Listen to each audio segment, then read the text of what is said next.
Salve pessoal, o professor Érico Pagotto aqui com vocês e essa é a nossa disciplina de Planejamento Financeiro e Orçamentário. Hoje a gente vai ver a seção 1.4 do livro, que fala sobre planejamento financeiro nos períodos de projeção. Na aula passada a gente falou um pouco sobre a importância dos cenários, né? Lembra dos cenários que eu comentei com vocês? Pessimista, otimista e mais provável? Hoje a gente vai falar sobre períodos de projeção, curto prazo e longo prazo. Para falar sobre isso, o básico para a gente começar essa conversa é falar de quais são os principais elementos do planejamento financeiro, que são, basicamente, né, as receitas e os gastos. Receita é tudo aquilo que entra na empresa, o recurso financeiro que entra na empresa.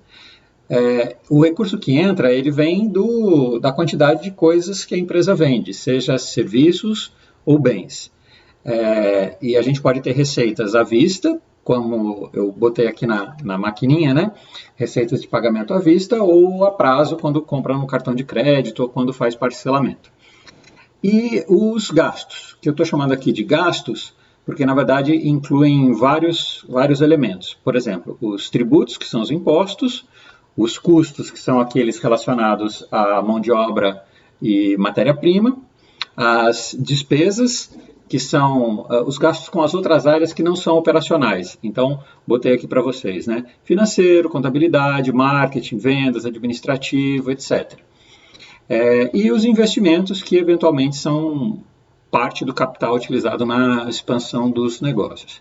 Às vezes tem uma confusão sobre essa terminologia aí, né? Gastos e despesas.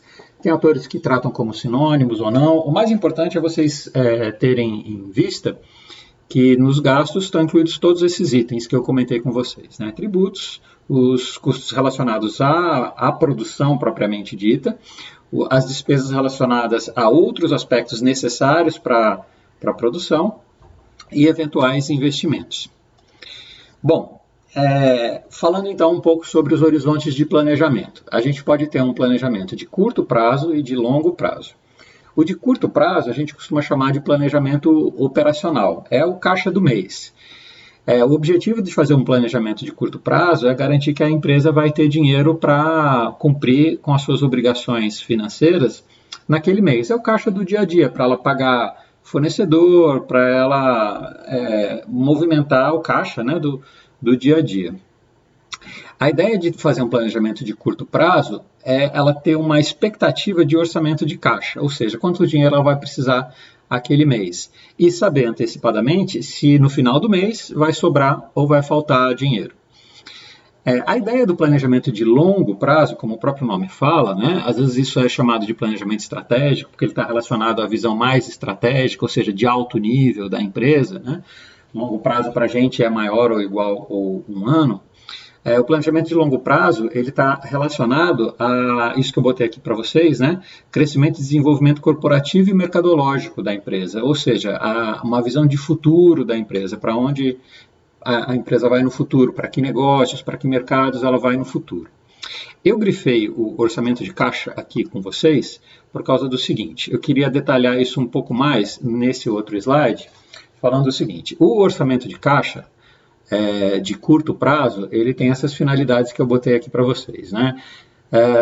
Servir para as transações do dia a dia, ou seja, o pagamento dos fornecedores do dia a dia, das contas do dia a dia, né? Também tem a finalidade de servir como precaução, se eventualmente faltar dinheiro, então tem uma sobra de caixa que a empresa pode utilizar para pagamentos eventuais e não previstos.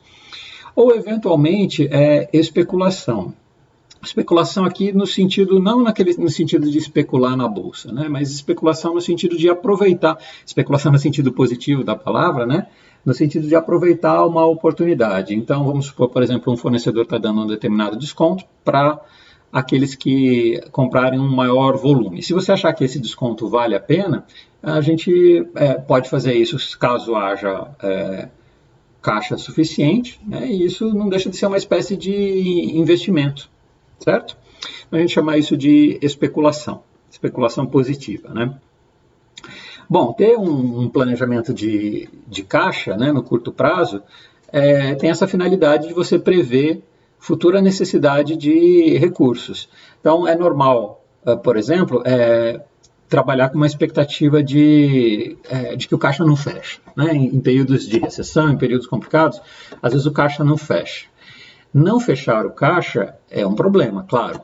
Mas não fechar e não saber que não vai fechar é um problema maior ainda, porque quando você for precisar do dinheiro lá no final, você vai ter que se sujeitar a fontes que são mais caras, empréstimos que são mais caros. Geralmente, o crédito obtido de última hora em instituições financeiras, em bancos ou outras instituições financeiras, né, tem um custo mais elevado. Então, se você sabe que num determinado mês ou em determinados meses vai faltar dinheiro, fazendo a projeção antecipada disso, a gente consegue taxas de juros mais baixas. Lembrando que juro, o que é? Juro é o preço que a gente paga pelo dinheiro emprestado, certo? E o longo prazo? O longo prazo ele tem a ver com a estratégia da empresa. Então, daqui a um ano, por exemplo, em que mercados a empresa quer atuar? Em que segmentos? É uma empresa de produtos que vai lançar novos produtos no mercado? Ou é uma empresa de serviços que pretende fazer franquia, pretende se instalar em outras regiões? Quais são os mercados que essa empresa atua? Qual é a cobertura geográfica? Uma empresa que planeja, por exemplo, a sua internacionalização, ela precisa fazer um planejamento de longo prazo, certo? Então, essa é a finalidade do longo prazo. Bom, entendido isso, então, quais são as fontes